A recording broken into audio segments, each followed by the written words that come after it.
I like the experience in Motherland Wonder, and it is very very good. I really like the experience, and I like the zip line, like all the games that I really like them.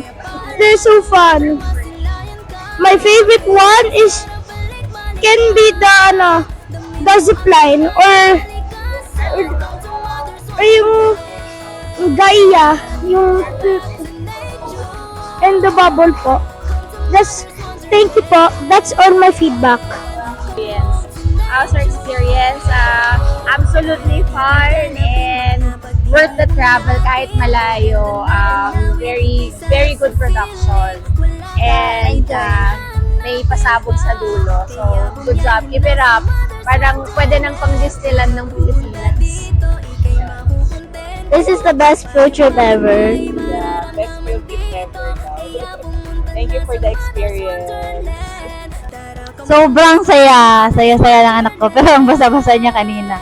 Thank you so much sa Mother Wonderland. Yan lang po.